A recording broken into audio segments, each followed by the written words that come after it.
Hello दोस्तों, स्वागत है आपका फ्रंट पेज न्यूज़ के यूट्यूब चैनल में। मैं राजुल चौक से एक बार फिर हाजिर हूँ आज की खास खबरों के साथ। दोस्तों, खबरों के सिलसिले को जारी रखने के लिए हमें सब्सक्राइब करना ना भूलें और आगे की अपडेट्स के लिए भी बेल आइकन पर क्लिक करना ना भूलें। दोस्तों, हमारा पेज यूट्यूब में ढूंढना बहुत आसान है और आप किसी को लिंक दिए बिना भी इस चैनल को शेयर कर सकते हैं। उसके लिए आपको यूट्यूब सर्च में #फ्रंट पेज न्यूज़ बिना स्पेस दिए टाइप करके सर्च करना है और हमारा चैनल आपके स्क्रीन पर आ जाएगा। तो दोस्तों, आज की खबरों में बहुत कुछ खास है, तो पूरी खबरों को देखना ना मिस करिएगा। चलिए शुरू करते हैं आज की पहली खबर के साथ। दोस्तों, आज की पहली खबर देख के आप भी कह सकते हैं कि जिस देश के राष्ट्रपति तक इस आर्थिक संकट में इतना सहयोग कर सकते हैं, तो हम क्यों नहीं। देश में जारी कोरोना संकट के बीच राष्ट्रपति रामनाथ कोविंद ने एक वर्ष तक अपने वेतन का 30% हिस्सा दान करने का फैसला लिया है। यह पहली बार नहीं है। इससे पहले भी राष्ट्रपति कोविंद ने मार्च महीने की पूरी सैलरी पीएम केयर्स फंड में दान दे दी थी। यही नहीं, पारंपरिक समारोह के दौरान इस्तेमाल की जाने वाली लिमोजिन कार की खरीद के प्रस्ताव को स्थगित कर दिया गया है। अगली खबर है कि रेल मंत्री पीयूष गोयल ने कल एक तस्वीर ट्वीट की है जिसका कैप्शन है विंडोज ऑफ होप, उम्मीद की खिड़की। फोटो में कई प्रवासी मजदूर नजर आ रहे हैं जो राजस्थान में जोधपुर के लिए रवाना हो रहे हैं। ये कर्नाटक के हुबली रेलवे स्टेशन से एक श्रमिक स्पेशल ट्रेन से रवाना हुए थे और वे खिड़कियों से हाथ हिलाते नजर आ रहे हैं। एक अन्य ट्वीट में रेल मंत्री ने दुनिया भर में संकट के दौरान भी नागरिकों की सेवा में पूरी निष्ठा से काम करने के लिए रेलवे के कर्मचारियों की सराहना की है। दोस्तों, अगली खबर बहुत ही ज़्यादा खास है। इसको थोड़ा गौर से सुनिएगा, क्योंकि अगर आप एक सरकारी कर्मचारी हैं या आपके आसपास पड़ोसी फैमिली में कोई सरकारी कर्मचारी है, तो ये जानकारी आप उनके साथ साझा कर सकते हैं। खबर है कि कार्मिक लोक शिकायत और पेंशन मंत्रालय द्वारा एक कार्यालय आदेश में कहा गया है, केंद्रीय सचिवालय कार्यस्थल पर सामाजिक दूरी को बनाए रखने के लिए निरंतर उपस्थिति और परिवर्तनशील कार्य के लिए जाना जारी रहेगा। इसलिए वर्क फ्रॉम होम के लिए एक व्यापक रूपरेखा तैयार की जा रही है। केंद्र सरकार के लगभग 48,34,000 कर्मचारी हैं जो अलग अलग विभागों में काम करते हैं।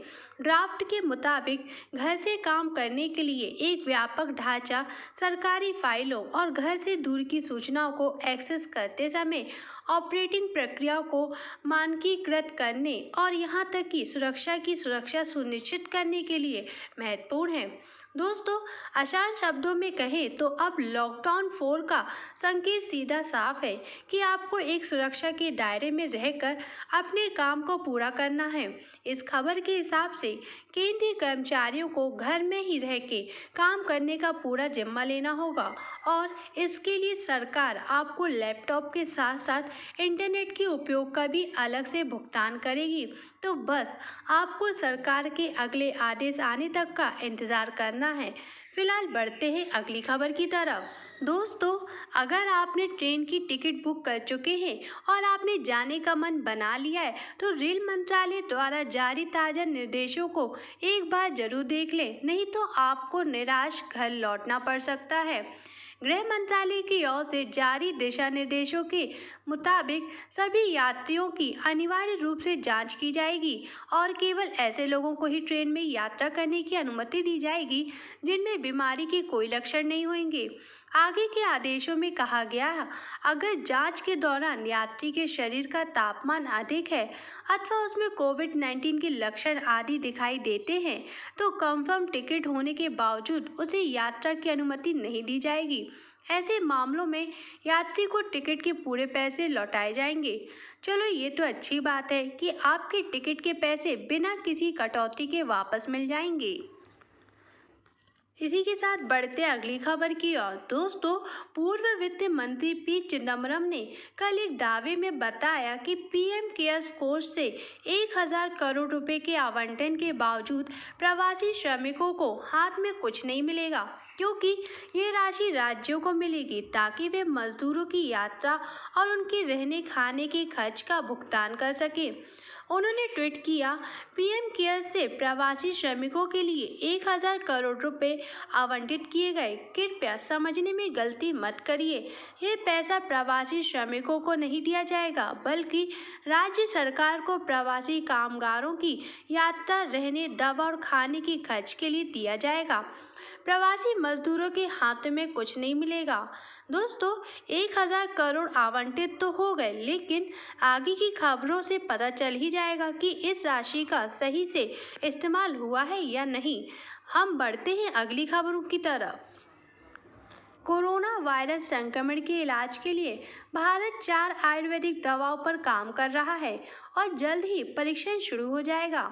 आयुष मंत्री श्रीपद नाइक ने ये जानकारी दी। श्रीपद नाइक ने अपने ट्वीट में लिखा, कोरोना वायरस के खिलाफ 4 आयुष दवाओं को प्रमाणित करने पर आयुष मंत्रालय और CSIR मिलकर काम कर रहे हैं। 1 हफ्ते के अंदर परीक्षण शुरू हो जाएगा। इन दवाओं को एंड ऑन थेरेपी अन्य दवाओं के साथ के रूप आजमाया जाएगा। दोस्तों, कल लगातार दूसरी बार वित्त मंत्री निर्मला सीतारमण ने प्रेस कॉन्फ्रेंस के जरिए आर्थिक पैकेज के अंतर्गत किसानों, प्रवासी मजदूरों और महिलाओं को दी जाने वाली राहत के बारे में विस्तार से बताया। उन्होंने बताया कि खोमचे, रेहड़ी पटरी वालों के लिए 1 माह के भीतर विशेष ऋण योजनाएं लॉन्च होंगी। 50 लाख खोमचे वालों के लिए 5000 करोड़ का प्रावधान किया गया है।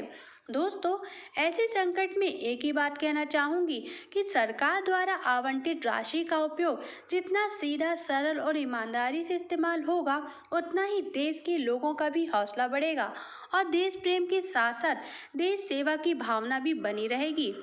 वित्त मंत्री निर्मला सीतारमण ने आगे कहा है कि प्रवासियों मजदूरों को दी जाने वाली 2 महीने तक मुफ्त राशि मिलेगी। विभिन्न राज्यों में मौजूदा प्रवासी जो NFSA या राज्य कार्ड धारक नहीं हैं को 2 माह तक 5 किलोग्राम अनाज प्रति व्यक्ति तथा 1 किलोग्राम चना प्रति परिवार उपलब्ध कराया जाएगा। इससे 8 करोड़ प्रवासी लाभान्वित होंगे। इस पर 3500 करोड़ रुपए खर्च होंगे। पूरा खर्च केंद्र सरकार वहन करेगी। उन्होंने आवास क्षेत्र को बढ़ावा देने के लिए कदम उठाया है। इससे मध्यम वर्गीय परिवारों 6 से 18 लाख आय सालाना को भी लाभ मिलेगा। सरकार ने ऋण से जुड़ी छूट की योजना CLSS को 31 मार्च 2021 तक के लिए बढ़ा दिया गया है। ये योजना मई 2017 से लागू हुई है और अभी तक मध्यम वर्ग के 3.3 लाख परिवार इस योजना का लाभ उठा चुके हैं। योजना को आगे बढ़ाने से आवास क्षेत्र को 70,000 करोड़ रुपए का नया निवेश प्राप्त होगा। वित्त मंत्री ने कहा कि इससे 2020 और 2021 के दौरान मध्यम आय वर्ग के 2.5 लाख परिवारों को लाभ मिलेगा।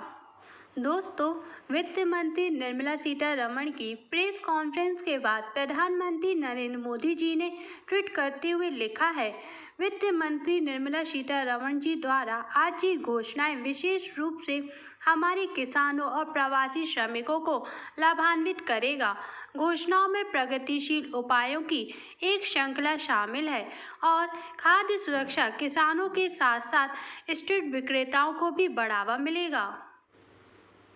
दोस्तों, महाराष्ट्र के मुख्यमंत्री और शिवसेना अध्यक्ष उद्धव ठाकरे को कल निर्विरोध राज्य विधान परिषद का सदस्य चुन लिया गया, जो सत्तारूढ़ महाविकास अघाड़ी गठबंधन के लिए एक बड़ी राहत है।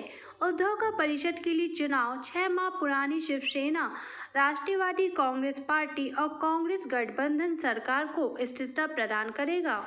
इसी के साथ दोस्तों, एक खबर और जान लेते हैं। केंद्रीय माध्यमिक शिक्षा बोर्ड CBSE ने 12 मई 2020 को IAS अधिकारी मनोज आहूजा को नया अध्यक्ष नियुक्त किया है।